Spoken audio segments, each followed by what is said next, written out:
for me to push on the back of the car. So now I've got my letter from AB. They wouldn't give me one, by the way. What is all that about? They don't give me one. Jeff Esterman, do you know Jeff? Anyway, good guy. Let's say I get a letter from an influencer, and I'm going to, in my intro letter, I'm going to say, I was fortunate to get this letter. Here's the paragraph I'm going to include, and the letter, the PDF is attached. See where we're going? A subtle little push on the back of the car. Not in your face. Nobody wants that. Nobody wants that selling junk. I can't stand it. You know, buy me early and often. Bullshit. Yeah. The point is, it's not going to work. I would draw that. It's a subtle, nobody wants that. You know, if you can engage them, and I was fortunate to get this, and let it speak for itself. So anyway, consider that for the intro letter. Gatekeepers. Conventional wisdom is what? How to get around. Anybody been to a course on how to get around a gatekeeper? Honestly, anybody heard that before? Okay, wrong. So if I look to get around the gatekeeper, I'm missing an opportunity. How many people have a gatekeeper in their past? Gatekeeper in your past. How many people the gatekeeper was an influencer? Whether you'd buy someone. Yes, idiots. Don't get around them. They're your first customer. We did this thing long, long before there was the internet, called it the 2-mint deal. We would call up the gatekeeper, and we would say, I know your boss is inundated with information. What can we do to share it with he or she? And invariably they would say, well, send it to what? Send it to me. And we would do the 2-mint deal. We would have the one envelope for the boss, the bigger envelope we would have to the gatekeeper, and we tape their 2 5-cent mints, all right?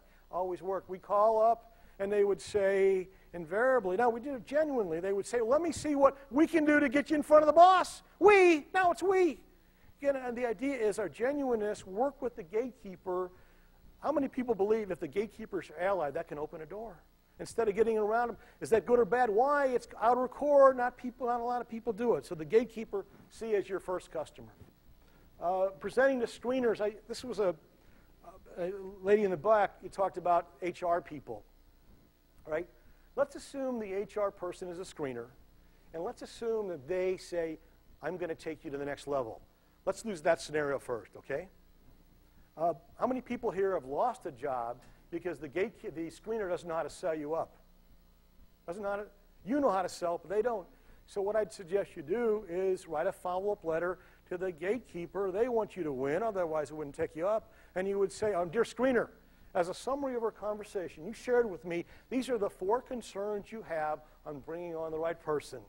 And per our conversation, here's a testimonial letter. This is where I'd be able to pick up on the concerns you shared with me. In other words, you give he or she a selling tool to take you up to the next level. Okay? Then you not just leave it to them to bring you up when actually that doesn't happen all the time. If you present to a screener that they sometimes don't want to hear that, that's a challenge. Sometimes screeners are just so, you need to have the qualifications. Has anybody ever been successful, though, in approaching a screener as a first customer and perhaps engaging that person somewhat and allowing you to decommoditize yourself? Anybody had that experience before? It's tough, very tough to do.